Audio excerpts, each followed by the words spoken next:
ये क्वेश्चन आपका class 10th mathematics arithmetic progressions का है, जिसे कि हमने सीबीएसई बोर्ड एग्जामिनेशन 2020 के पेपर से लिया है। क्वेश्चन आपसे बोल रहा है सॉल्व फॉर एक्स। एक्स की आपको वैल्यू बतानी है, जबकि आपको अर्थमेटिक सीरीज दिया हुआ है 1 + 4 + 7 + 10 डॉट डॉट डॉट करके प्लस एक्स तक का, that is equal to 287।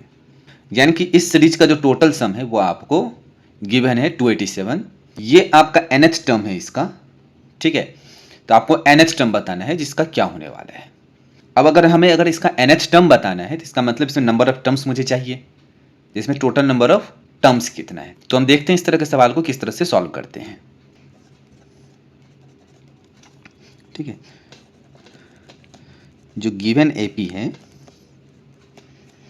Is 1 + 4 + 7 + 10 ऐसे करके एक्स टर्म तक का जो है, ऐसे करके एक्स तक का जो सम है दैट इज इक्वल टू 287 दिया हुआ है।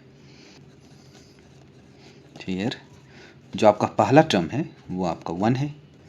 कॉमन डिफरेंस यानी कि दो टर्म्स के बीच का डिफरेंस, तो 4 - 1 that is equal to 3।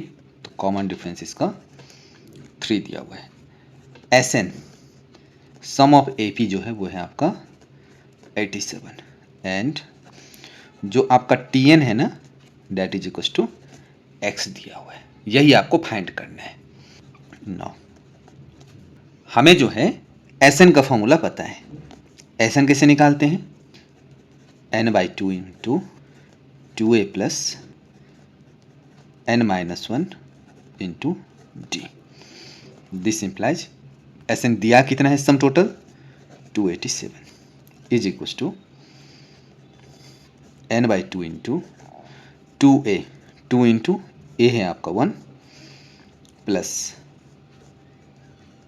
n-1 into D. D कितना है आपका 3 है। अब इस 2 को मैं इधर भेज देता हूँ, दैट इज इक्वल टू ये हो जाएगा 2 into 287 is equal to n into 2 plus n को 3 से मल्टीपल करेंगे तो ये हो जाएगा 3n - 3। अब इसको हम 2 से मल्टीपल कर लेंगे तो ये हो जाएगा, 2 को 7 से मल्टीपल करेंगे तो ये हो गया आपका 4, कैरी हो गया 1, 8 × 2 = 16 प्लस 1 17, कैरी हो गया फिर से 1 आपका, 2 × 2 = 4 plus 1 5 that is equal to ये हो गया आपका n इंटू 3n। अब देखो 2 में से 3 जाएगा, ठीक है, तो दैट इज इक्वल टू -1 हो जाएगा। इसको फर्दर सॉल्व कर लेते हैं तो ये हो जाएगा आपका 3n² - n। तो यहाँ से हो गया आपका 3n² - n -574 is equal to 0। अब हमें मिड टर्म स्प्लिट करके इसको फैक्टर बनाना है। तो अब देखो अभी मुझे क्या चाहिए, हमें चाहिए 3 इंटू 574।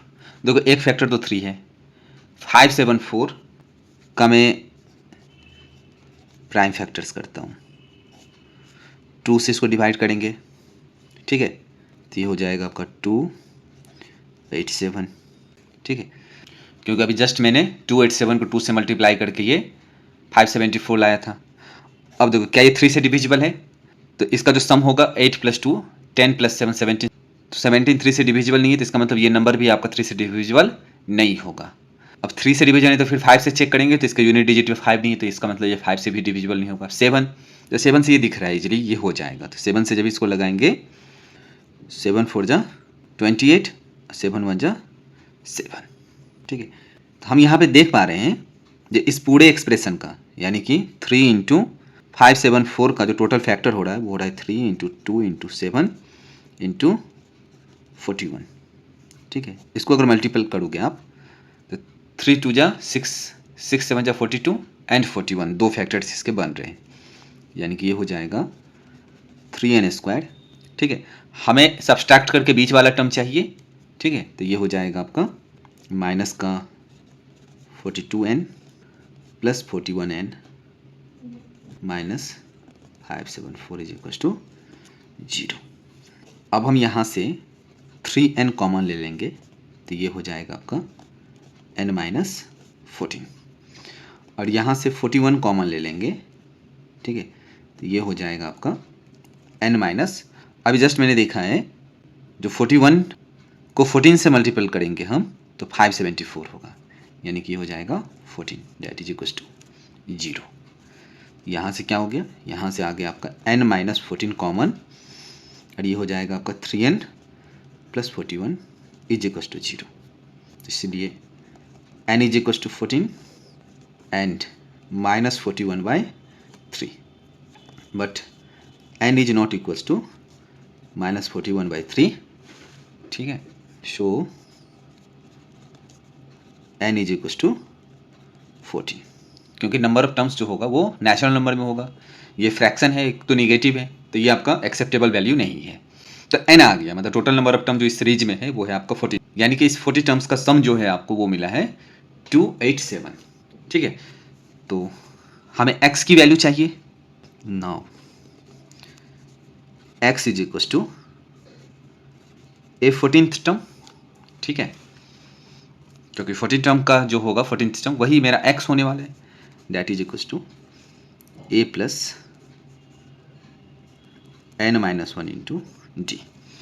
यहाँ से क्या हो जाएगा, a मेरा है 1 प्लस n-1 यानी कि 14-1 इंटू 3, ये हो जाएगा 1